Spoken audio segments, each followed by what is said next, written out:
Hey everyone, this is One Person Army, how to be the first security engineer at a company. I'm Kashish Mittal. If you want to follow me on Twitter, that's my Twitter handle. So before I start, quick disclaimer, all the opinions expressed in this talk are solely my own and do not express the views of either my current or former employers. This is just so I don't get sued. So who am I? I'm currently head of security at this team within Microsoft called Mobile Data Labs, which was formerly a startup by the name of MileIQ before we got acquired. In previous versions, I've worked at Elevate Security, Duo Security, Scilab, Bank of America, Deutsche Bank. And if you guys haven't realized yet, I speak with an Indian accent. I am not pretending to be Apu from The Simpsons or doing a bit. So if you guys don't understand anything, feel free to raise your hands and I'll be happy to repeat it. So a bit of background about me. So how did I get into security? So I went to this tiny college in a city, Pittsburgh in USA called Carnegie Mellon. So I did my bachelor's and master's there. Master's was specifically focused towards computer security. Did a lot of security research in our cybersecurity lab called Scilab. I've been a member of this CTF group called Played Parliament of Pawning, and that's where I learned a lot of technical skills and through CTFs. So as I know it's late and you guys are all waiting for the gin o'clock event, so let's do some exercise to wake you guys all up. So any of you guys here started a security team or were the first security person / engineer in a company? Quite a few of them, nice. And any of you who don't identify as a security engineer but were asked to manage the security at either a startup or a company in the meantime? None of you. Maybe one of you. Okay, cool. Yeah, so you guys. So what makes me qualified to talk about this, right? So I've done this 3 times now. Basically, building security teams from the ground up. My experience has mostly been in working at hyper growth and high risk startups. And the first instance of this was where I started and helped build the application security team at Duo Security. I'll talk a bit about each of these experiences in a bit. Then I was a founding engineer at this startup called Elevate Security. And most recently, I started the information security program at MileIQ Microsoft. So yeah, Duo Security. Some of you guys might be using Duo Security. It was a 2FA and authentication company. Highly sensitive data. Recently got acquired by Cisco. So I was the first dedicated application security engineer there. We were a team of 4 by the time I left. So what we basically built or did there is install the SSDLC cycle, which is basically known as the Secure Software Development Lifecycle. So things included stuff like threat modeling, design reviews, code analysis, security assessments, bug bounty, so on and so forth. So the next opportunity I got was at Elevate Security. I was one of the founding engineers there. So our aim there was to build security awareness and security behavior change content and platform for enterprise employees, and basically help security teams roll out such trainings, such education platforms amongst their own company, and things involving better security behavior in terms of phishing or malware or passwords, so on and so forth. And yeah, most recently MileIQ. So MileIQ was a mileage tracking and expensing application. So if you're a contractor or if you can claim deductions based on how much you drive for work, we used to track that and give you reports that you can use for your tax purposes or reimbursement. And fortunately, we got acquired by Microsoft. So I was the first security engineer there. Frankly, there was little to no security before I had joined. I'm head of security now, so some of the things I manage there include AppSec, CorpSec, InfraSec, a bit of privacy and compliance. So fundamentally, if you look at all these opportunities, what's common there is that we are looking to build security from 0 to 1.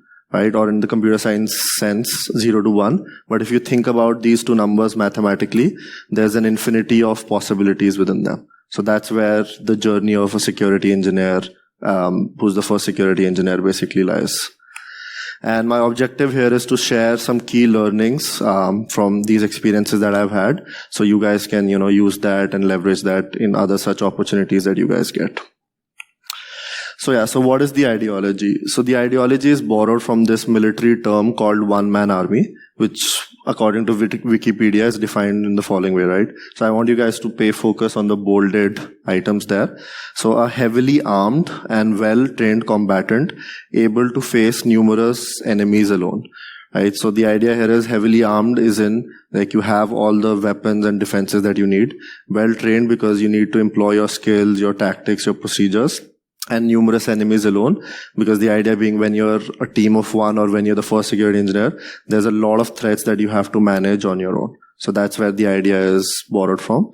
And earlier the talk was titled One Man Army, because that's where the military technique is. But the idea is that, this is gender neutral. Like, it's equally likely for a woman to be as good a first security engineer. So now it's called One Person Army.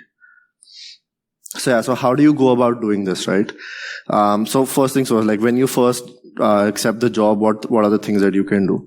The very first thing that you should do is familiarizing yourself with the organization. So for those of you who are pen testers, it's very similar to the reconnaissance phase there.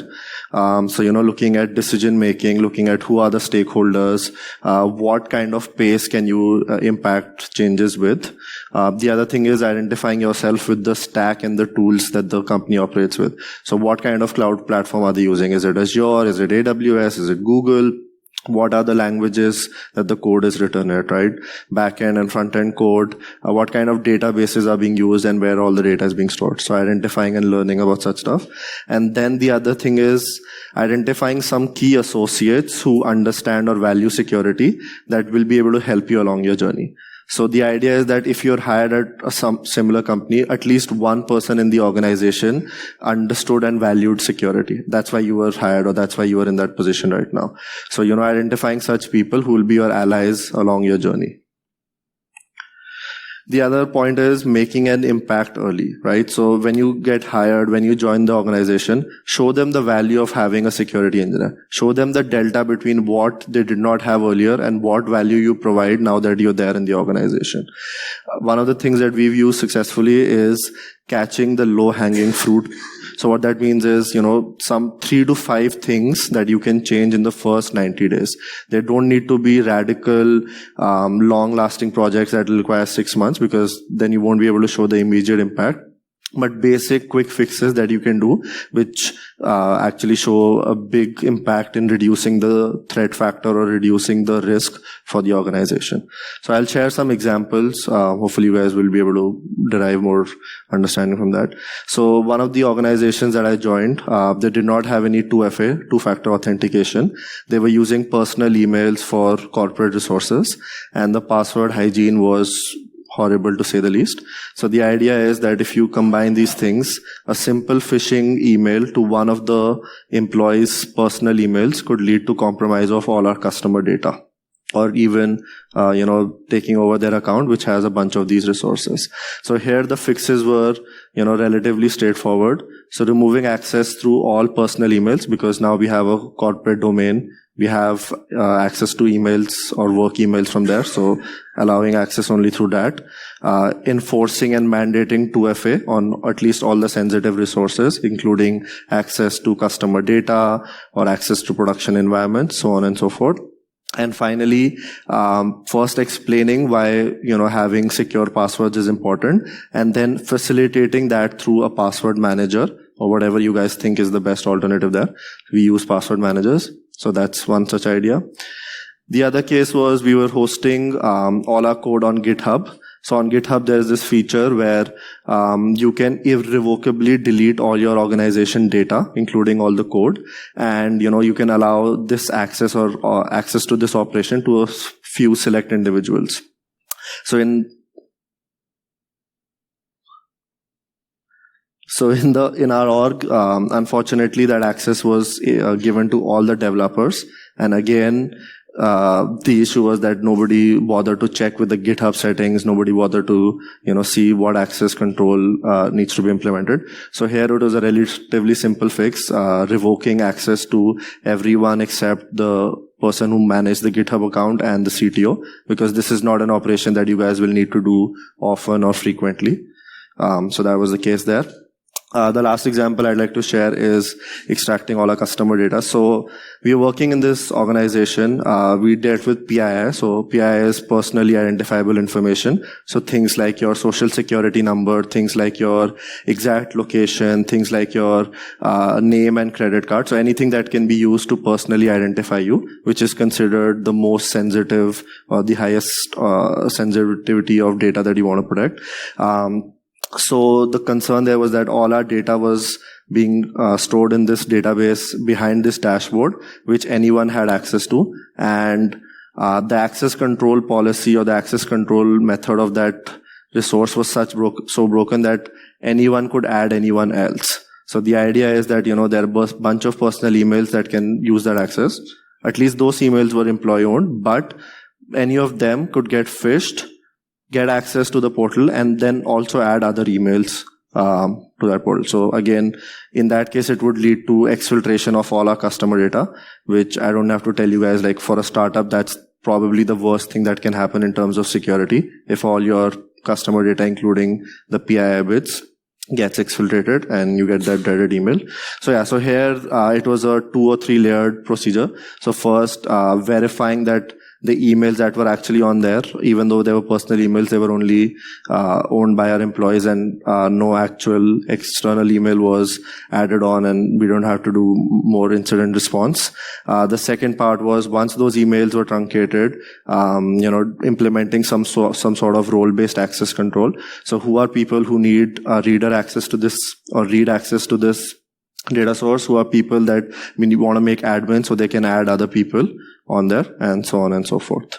So these are like relatively quick fixes. I would say the longest one that took us time was, setting up and evangelizing and, helping people on board to password managers, especially those who are not familiar with it.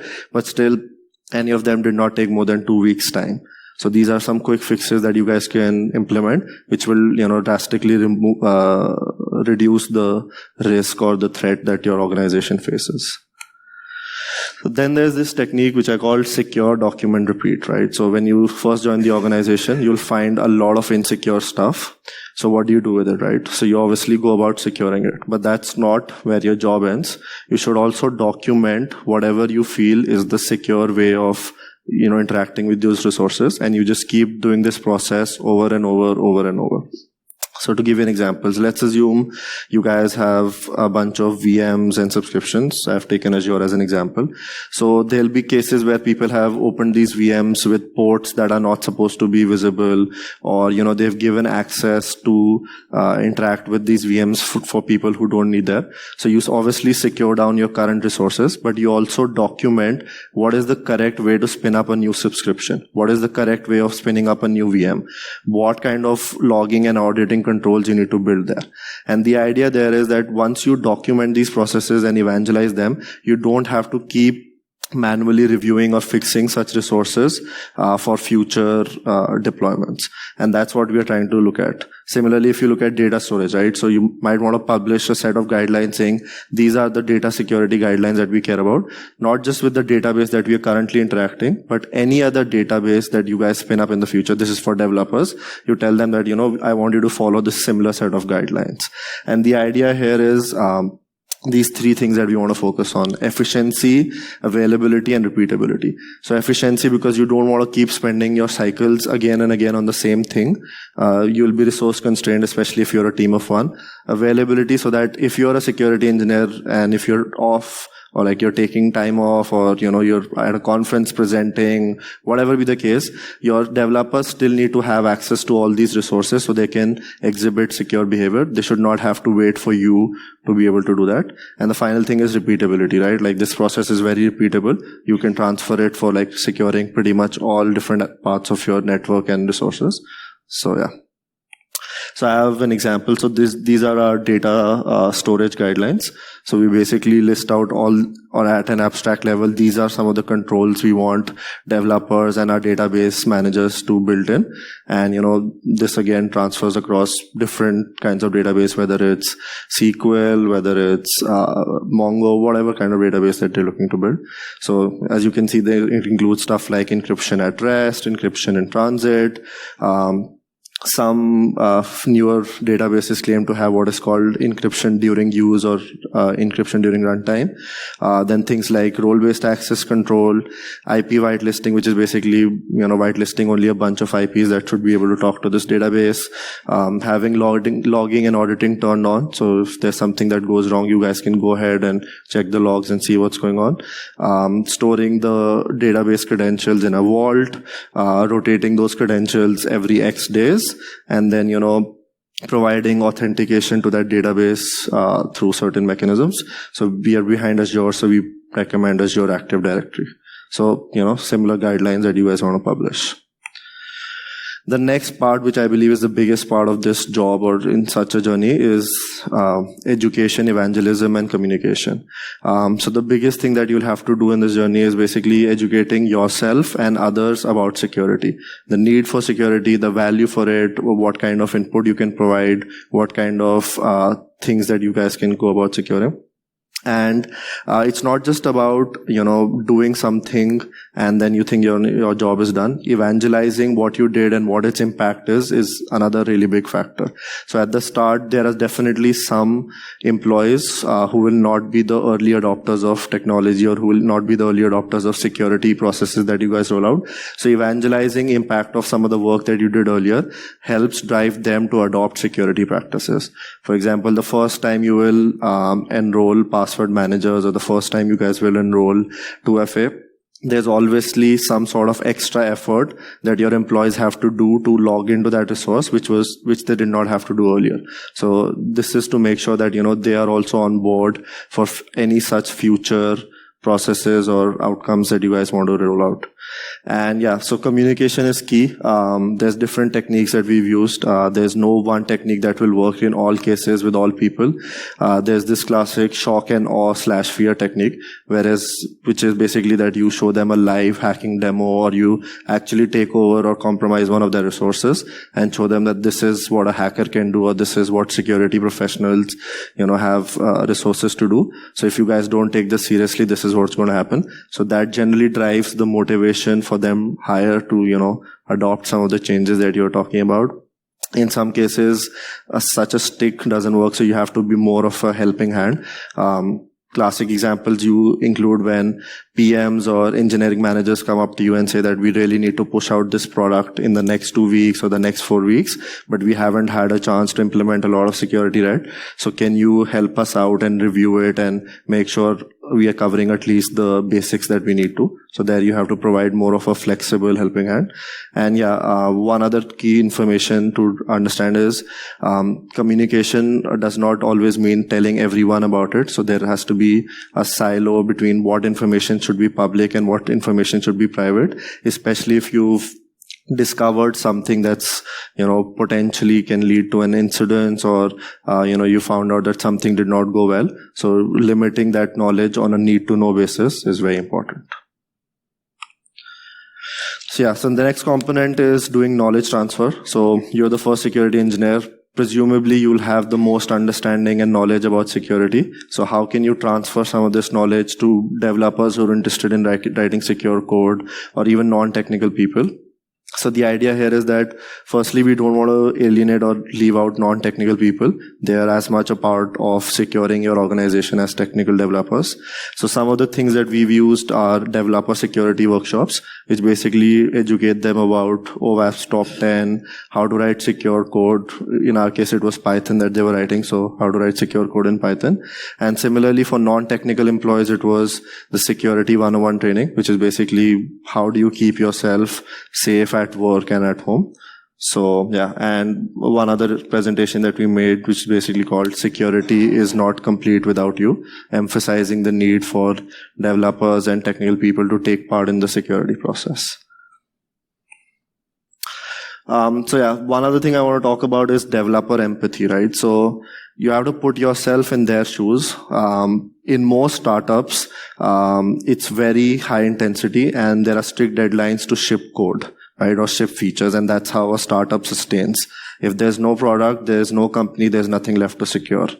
So that's why there are a lot of times when there'll be more product focus and you'll be frustrated saying, why are they not taking security seriously? The other thing is it'll definitely be new for them, especially if you're the first person there. Because before you, they were probably not being asked to do this, or they were not people who were pressing down their necks to say, why aren't you building security in your code or in your processes? So that's where we have to empathize and realize that, this is new for them. We have to work with them and act as an enabler rather than a blocker, or just hang a sword around their neck saying you have to do this, otherwise I won't let you ship code. So that's the idea behind developer empathy. One of the key pieces we want to understand is motivation, right? As security professionals, I feel we get this bit wrong a lot of times. So a lot of times it's assumed that people are not doing security because they can't do it, right? Or they don't have the know-how to do it. But the first thing that we need to address is, do they even want to do it? Right. So basically, in some cases, it might be that they might have the technical skill, but they don't care about it. So the motivation piece is the first piece that we need to hit, and then other steps can follow from there.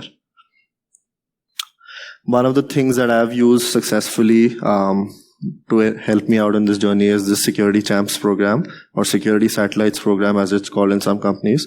So quick show of hands, how many guys have heard of these programs or have used it at their companies before? Quite a few of them, that's nice. Yeah, so I'll just run over my ideology on Security Champs and how I've seen it work.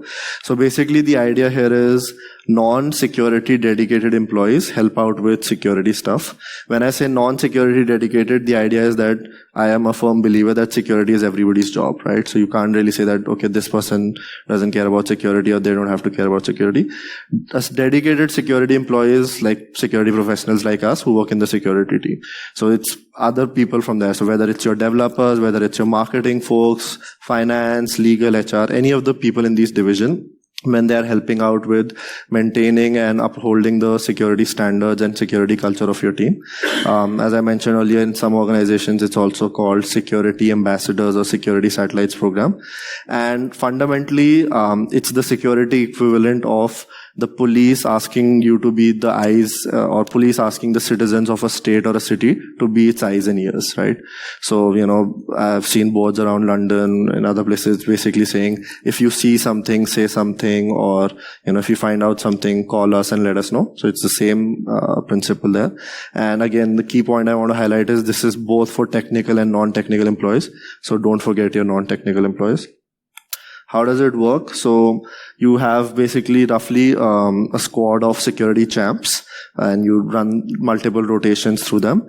You want to have ideally a security champion per team. So like one for marketing, one for finance, one for legal. Have at least one per your geographical location. So in a lot of cases, your team will be split across multiple locations, Europe, Asia, Americas, so have at least one per location, and roughly one security champ per 20 full-time employees is what the structure that we've seen works well. And the idea here is that you don't want a security champ to be responsible for more than, this number, because it'll be too much work and effort for them to manage. And the other key component of this process working well is this executive sponsor position. So this is someone in your executive team or your leadership team who has organizational power, whose buy-in you guys get, who will be able to help you institute some of the changes that are required, or some of the, manager approval that you guys need for this program to be successful. And yeah, so what do the security champs do for you guys, right? So primarily, they are the first point of contacts for anything security related that comes up in their teams. Their next biggest responsibility is to drive security improvements within the teams and the products that they're working on. And they act as two-way satellites. So it's not just when you want to, get something done, but when they find out something within their team, or they find out that they're working on a feature which they should get reviewed or have some sort of security approval for. So then they engage the security team for anything that's considered security critical. They obviously get a lot of more security knowledge than they had earlier. So they, get trained in whatever areas are relevant. So for example, for HR folks or people who are recruiters, it might be around, opening and viewing documents securely.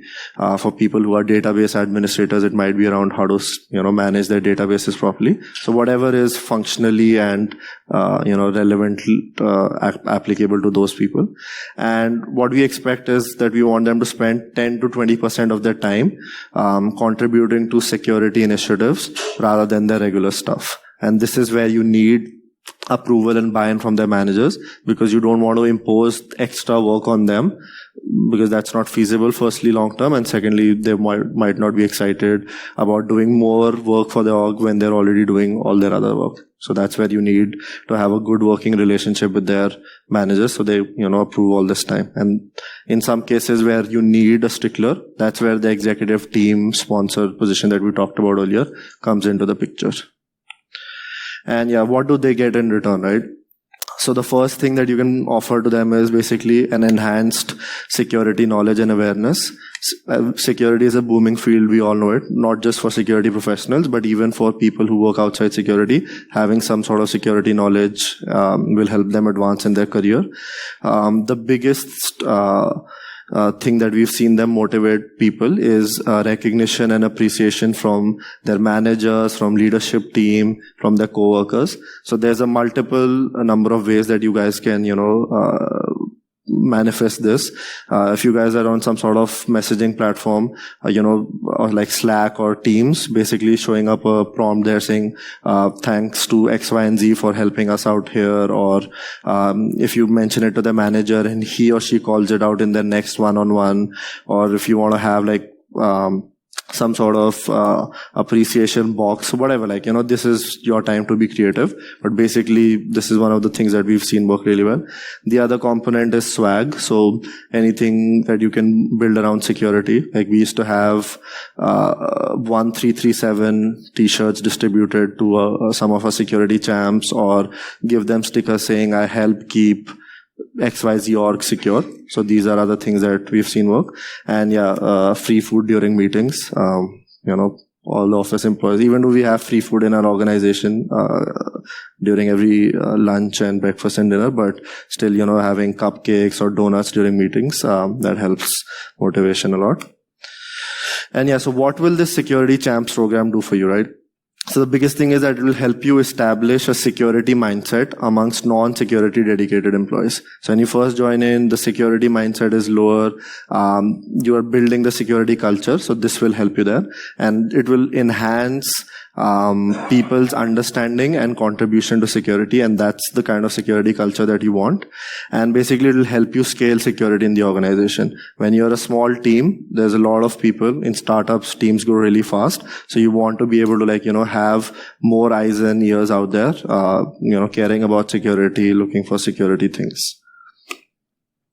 So next component is automation and alerts. The idea is very, very simple. You're a team of one or a small team. You don't have enough time to operate a dedicated SOC center or monitor tools 24/7. So instead of looking at a screen and looking at tools, set up meaningful and actionable alerts.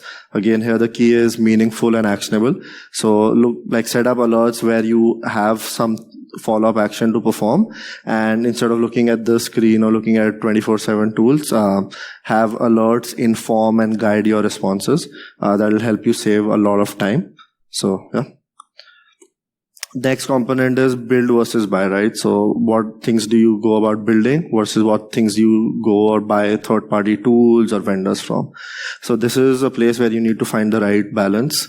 Again, there's no use reinventing the wheel, especially when you have dedicated time. So the correct way of, approaching this is that you buy the products that work off the shelf for you, and you invest time in building custom tools or integrations where, your organization or your tech stack has unique characteristics. So I have some examples that I'll share. So I've used Azure as an example. So for example, Key Vault is one such place where you can store all your secrets, including passwords, including your certificates, including any keys, whether they're SSH keys, integration keys, so on and so forth. So the idea here is that if you are having this functionality, so make use of it rather than, thinking about building your own or custom password storage facility or secret storage facility. Similarly, there's the Azure Security Center, which will give you basic stuff out of the box, such as what kind of ports to open, what kind of IP whitelisting to build, what kind of threat protection mechanisms to have. And similarly, some of the databases, they will have encryption in rest, encryption in transit, functionality for you to build RBAC. So leverage all these things so that you can focus time on building some of the other things which will not work for you out of the box or which will not work as a default mechanism. And yeah, there are a lot of such examples. So there's this technique which my mentor taught me, which is basically called the iPad signing technique. And the idea here was that whenever he used to face some sort of pushback or block from executive team on doing some security task which he felt was critical, so he would go into that meeting with an iPad basically saying, can you sign off on this risk? And the idea behind that is that I have told you enough number of times that needs to be done. I think this was going to, impact us potentially in the future. So can you sign off on this risk saying I have informed you, but, you don't think this is important or we can't prioritize this, like blah, blah, blah, whatever it is. But basically, trying to, shift the onus of responsibility of that security risk.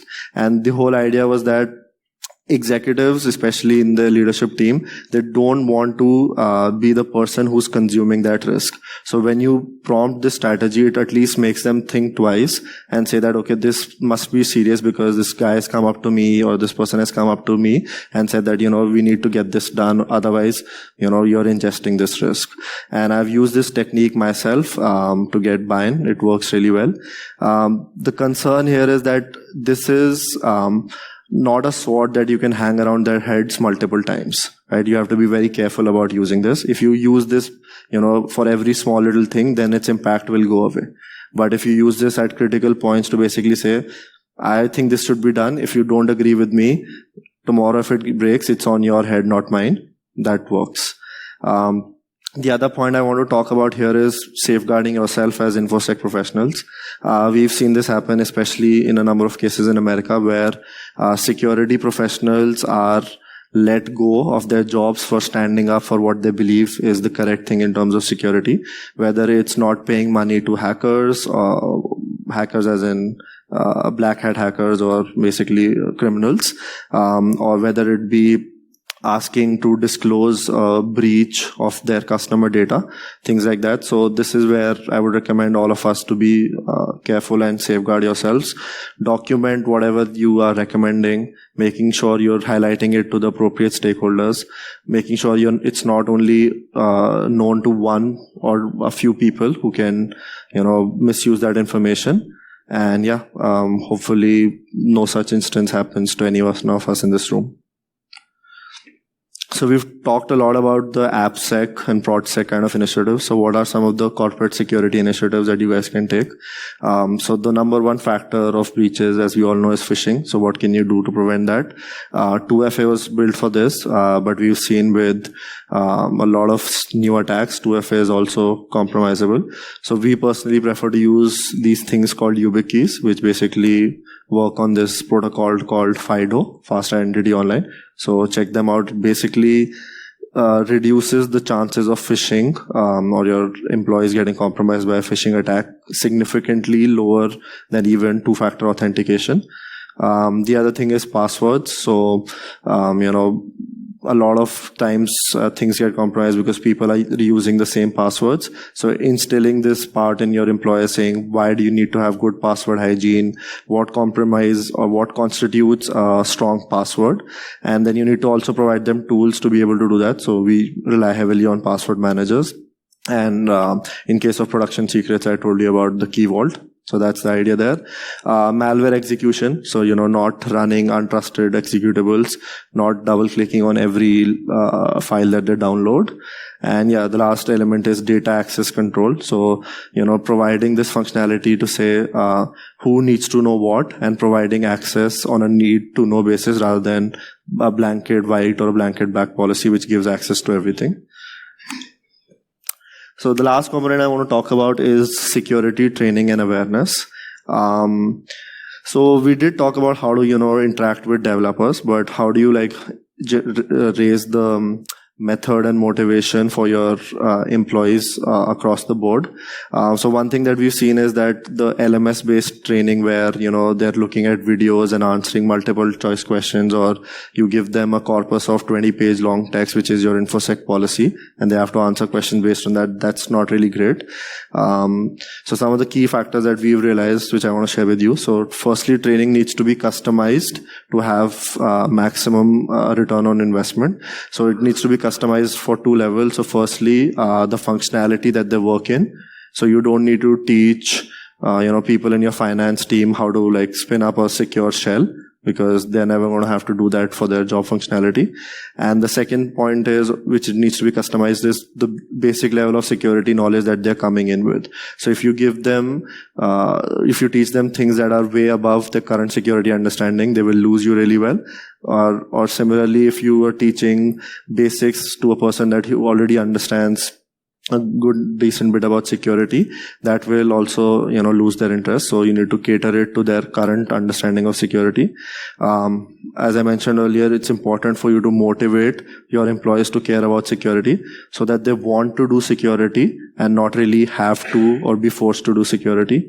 One other learning here we have is that active and experiential learning can help improve retention. So instead of having one-way streaming of whether they're ingesting a video or whether they're ingesting text piece, if you can have some active engagement sessions, that can work. Whatever medium you guys end up choosing, definitely measure the effectiveness of the training that you guys introduced. So, even if it's as simple as running a phishing test before and after the training to see, what things changed, who became more security aware, who did not really get impacted by all this stuff.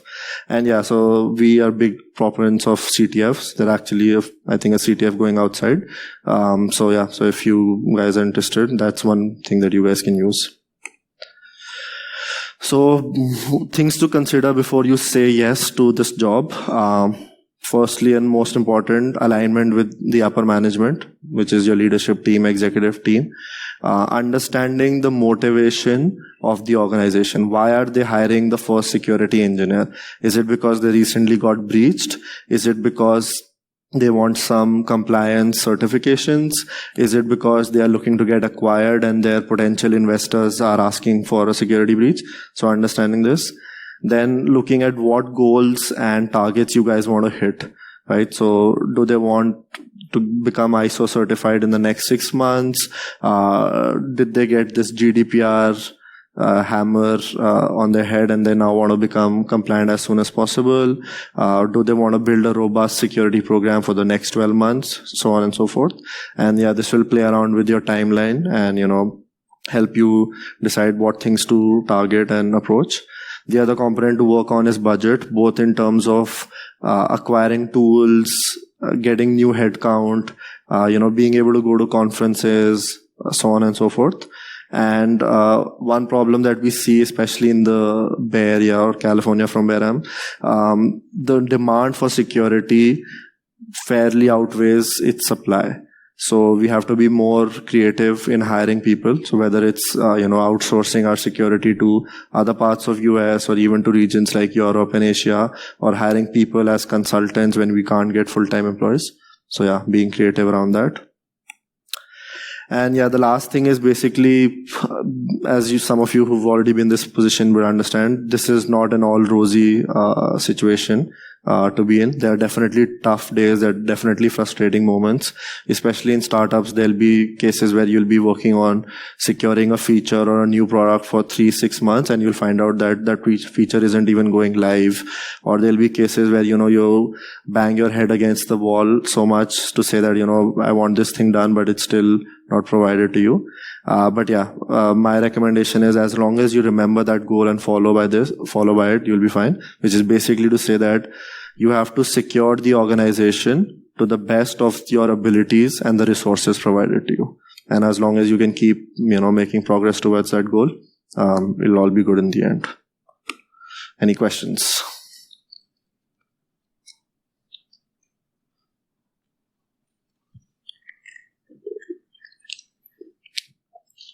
Hi, thanks for that. Your presentation is great, but I have a question. What happens before you have to say yes or no? Is how you convince small organizations that they need a security engineer or any security at all. Mm-hmm. So I think you have a valid point that it's basically saying, what can I do to convince an organization that they should care about security? So from a security engineer's perspective, there's a number of things you can do. Even if you're external, you can point out issues in their system, you can point out issues in their application. So let's assume you want to work for a company that builds a mobile application. You look at the mobile application, you see what things are going wrong or how you can exploit it. You can actually even see if they have a bug bounty program or something, that's external, so you don't get sued or there are no liability issues. But yeah, those are things that you can basically point to them and say that, okay, this is where I would provide value. The good thing for security engineers in general is a lot of companies are realizing this either on their own or because of external factors. So if they get breached, the first thing they look to get is security engineers. If they want some sort of compliance certification, whether it's ISO, SOC, whatever they were giving, whether it was getting GDPR compliant, right? A lot of companies hired security engineers for that. So that is where it's coming. I don't really think there will be many companies who will be able to sustain without having security engineers. Whether again it's full-time or part-time, that depends. But yeah, I would say those are some of the things you can explore. Hi, it's a really interesting topic. It's one of those things that I think, so your talk is one of those things that this conference should probably have more of, is the kind of practical stuff for professionals. I just wondered, your answer might be doing all these things to this question, but when you go into a company, you've just been hired, how do you stop yourself being the most hated person in the company? Right. Yeah, so that's something I deal with on a day-to-day basis. So what helps with me in my personal cases, I do a lot of jokes with my team members outside the work, so they understand that he is a good guy, but it's his job to, act as a bad guy. But yeah, other things that you can think about is one of this philosophy, which is to be an enabler rather than a blocker, right? So you don't want to keep saying, no, you can't ship this, I won't let you do this, I won't let you do that, which is instead you go about it and tell them that this is how we can build a robust SDL so you can ship more secure code, right? Or if you find errors in their code, in some cases, the technique I employ is I know that they don't have time to fix it or they don't have time to review it, so I just do it on their behalf. Right, so it doesn't impact them much, but the ultimate product that we shipped is much more secure, right? So which makes both of us look better. So it's basically explaining this notion that I am not trying to be a jerk, right? We have to secure this because now we care about security or this is a job, and this is how we can work as partners or collaborators to achieve this common goal. So I think that's the basic idea behind it. Yeah. Just a quick one on the steps after this. So once you're in there as the security guy, how do you go about getting the justification for increasing the security team size before you end up blowing yourself away? Because to be honest, Yeah, so actually I have a good answer for that because I've used that multiple times. So you show the value of your work and then you show them this list of 20 other things that need to be done. Right? So basically it's saying, I did these 3 things. This is how much it reduced your risk, or this is how much it impacted the organizations. Now we need to do these 20 other things to become more secure. And I, as a 1-person team or with 2 people, whatever your team size is, we can accomplish only 5 of them. right? The other good thing is to help, like whatever, whether it's your CTO that you report to or any engineering manager, you help them make those prioritization calls. So when you have them decide between two critical things, and it basically comes up to them to say like, okay, I'm dropping this critical thing which can come and bite me back later, then they'll start thinking about, oh, we should really get this person more help. So, we can accomplish both of those things.